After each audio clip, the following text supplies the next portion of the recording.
So initially, my transition from being employee to being entrepreneur wasn't a whole lot different, because as entrepreneur, I call that first stage Entrepreneur Lite. I just owned my own business. I owned my own job. So I was still working more or less as an employee. There was certainly a lot more autonomy in what I was doing, but I was still basically doing the same job with a couple additional things of, invoicing and customer service and things like that. So the actual transition, I'm not sure. Now, transition after that from Entrepreneur Lite to Entrepreneur CEO, let's say, full-fledged entrepreneur, that has been much more of an adventure. I'm sure I still haven't learned everything there is to learn. I'm always learning new things, but that's been a lot of reading, a lot of podcasts, a lot of the support of the people around me who want to see me succeed, and who I'm so fortunate to have following me in this business and this endeavor. Business is always on my mind, and I'm always trying to get better at it, and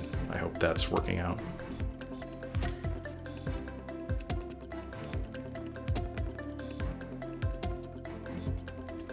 I think it obviously gives me a lot of flexibility in how I approach my career.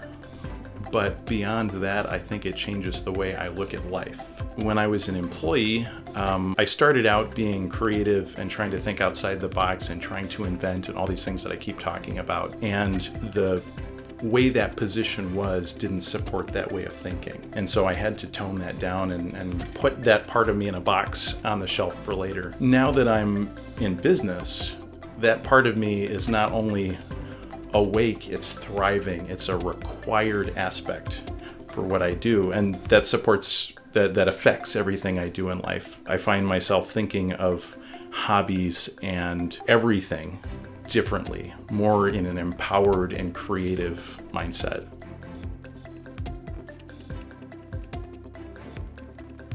Come work for us. If you like controls and you want kind of a little bit of an entrepreneurial feel in that work, I think this is an ideal place to be. Programming, electrical design, troubleshooting, thinking outside the box, being creative, saving the world, right? I think a lot of people often ask me this question of how do I do what you do? And they want to have that control over their own destiny. They want to be in a place where they're appreciated and supported and growing, but they don't really want the business aspects. And so that's why I say, come work for us. Now, if you do want the business aspects, do it. It's easy to get started. It's harder to grow, but if that's what you're looking for, do it. It's remarkably easy. Somebody once said to me, any schmuck with a laptop can start a business like ours. And it's true. Thanks for watching. There's one thing I like more than making these videos. It's hearing what you have to say about them. So, leave a comment, share, like, or subscribe. Ooh.